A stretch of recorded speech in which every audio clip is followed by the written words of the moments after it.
101隻綿羊，102隻綿羊，103隻綿羊。唉，數咗咁多隻都瞓唔到㗎。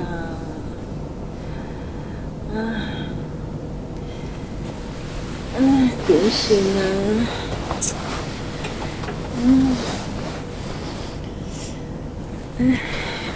點解瞓唔到呢？哇！成2點幾㗎啦，死啦！再瞓唔到點算啊？唉，好攰啊！你夜晚通常係幾多點鐘上床㗎？咁你會瞓幾耐啊？6個鐘頭至7個鐘頭到啦。通常嚟講係夜晚11點鐘到瞓覺咯。咁之後就6點零鐘就醒咁啊。都係4-5個鐘到㗎咋。我9點半我就上床㗎啦，差唔多4點10個字啦，已經係醒咗㗎啦。你夜晚會唔會突然間醒㗎？咁如果係咁嘅話，係點解呢？半夜起碼要3次起身去洗手間，所以咧瞓就唔係瞓得好多。以前我都有咁嘅憂慮嘅，因為以前我咧，就算我唔敢飲水咧，都會去好多次洗手間嘅。條頸咧唔知點解，可能自己有啲心理作用，因為不嬲我條頸都唔係幾妥嘅。咁最近咧就知道自己個頸部嗰個骨質疏鬆咧，可能仲嚴重少少，痛啊，可能有少少係心理作用嘅。有突然之間醒咗嗰個時間，都覺得係好痛咯。你覺得你瞓得夠唔夠啊？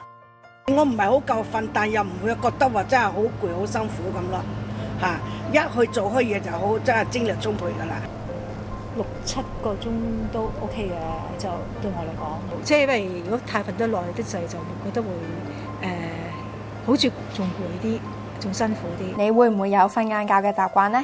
日頭我就冇瞓晏覺嘅。我冇習慣，不過有時間我盡量都瞌一瞌佢嘅，就唔係瞓好耐。12點幾到啦，12點幾食完飯嗰陣時間，12點1點至到1點半咁上緊啦。如果係有時間咧，有時個零2個鐘都有，2個幾鐘都有嘅。真係唔夠瞓咧，好攰咧，真係瞓到唔願起身嘅，瞓到4點幾都夠膽嘅。你覺得瞓晏覺會唔會影響咗你夜晚瞓覺呢？間中都會㗎，都會瞓唔到㗎，因為晏晝瞓過嚟個精神比較好啲啊。冇遲㗎，一樣係9點幾上床㗎。你過咗籠瞓唔到㗎啦，又日日都係9點半上床㗎。咁你夜晚入睡嘅時候會唔會覺得好困難？如果係咁嘅話，你會做啲咩啊？有㗎，間中我都會有瞓唔到㗎，真係成晚瞓唔到㗎。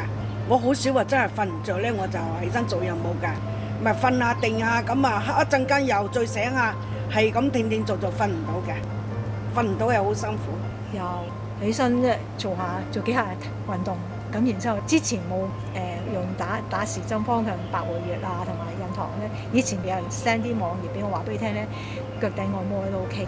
咁好似又有 work 喎。你會唔會定時定候就會瞓㗎啦？如果過咗嗰個時間嘅話咧，你會唔會覺得好難瞓覺㗎？有嘅，會好耐先瞓得着，因為過咗時間瞓唔到乜滯。因為我有陣時咧，如果睇劇集咧，咁我都會過11點鐘瞓嘅。咁嗰陣時就1個禮拜1-2日少1個鐘頭唔緊要。你朝頭早通常係幾多點鐘起身呢？好準時，慣咗咯嘛，因為好似搞咗鬧鐘咁㗎。仲有一樣嘢好奇怪咧，我譬如諗住，譬如第日有嘢做咧，我就自然到咁上下時間醒，唔知即係唔使校鬧鐘啊！我屋企冇鬧鐘啊，真係㗎，又唔使校電話，好似有個鐘喺個腦嗰度。你覺得自己嘅睡眠質素係點樣呢？都係一般㗎咋，冇乜點叫好，冇乜點叫唔好㗎咋。因為生活係咁樣，定時瞓覺，定時食飯，定時出街，差唔多日日都係咁㗎咯。間唔中呢陣時，即係因為條頸係痛啊，咁有陣時痛醒嗰陣時候咧，就會係就會覺得唔舒服咯。1-2次嘅啫，唔係好密嘅，都算好。你可唔可以同大家分享下你嘅睡眠小貼士啊？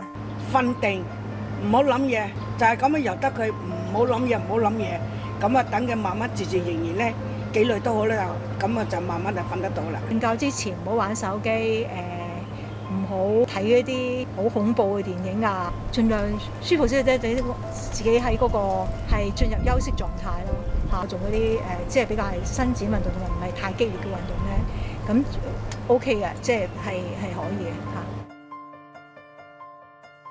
你嘅睡眠質素又會係點樣呢？